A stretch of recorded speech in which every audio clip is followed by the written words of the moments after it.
வணக்கம் நண்பர்களே, welcome to CCF. India C versus India D at Anantapur. அந்த மேட்ச் தான் இந்த வீடியோல நம்ம டிஸ்கஸ் பண்ண போறோம். India A versus India B match already நான் ஒரு வீடியோ போட்டுட்டா பார்க்காதவங்க போய் செக் பண்ணிக்கோங்க.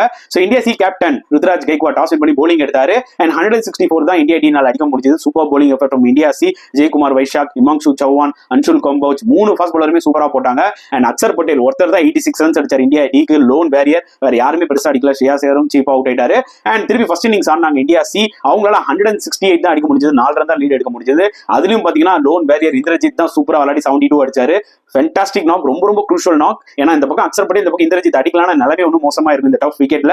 அண்ட் அர்ஷித் ராணா சூப்பரா போட்டு 4 விக்கெட் எடுத்தாரு. அண்ட் இந்தியா டி செகண்ட் இன்னிங்ஸ்ல பெட்டரா விளையாடிருக்காங்க. 206 for 8, 202 ரன்ஸ் லீட் ஆல்ரெடி எடுத்தாங்க. ஷ்ரேயா சேர் பார்த்தாரு இந்த விக்கெட்ல நின்னா விளையாடா வேலைக்காவது. ஒரு கவுண்டர் அட்டாக்கிங் 54 of 44, அடிக்கலும் ஒரு super knock 56 of 70 balls. Vicky போய் ஒரு இம்பார்ட்டன்ட் கான்ட்ரிபியூஷன் 44 ரன்ஸ் அடிச்சாரு. சோ கண்டிப்பா டே 3 வந்து பாத்தீங்கன்னா இன்ட்ரெஸ்டிங்கா இருக்கும் போது மேபி ரிசல்ட்டும் நம்ம பார்க்கலாம்னு நினைக்கிறேன். சோ உங்களோட கருத்துக்கள் என்னன்றதை கமெண்ட் செக்ஷன்ல போட்டுருங்க.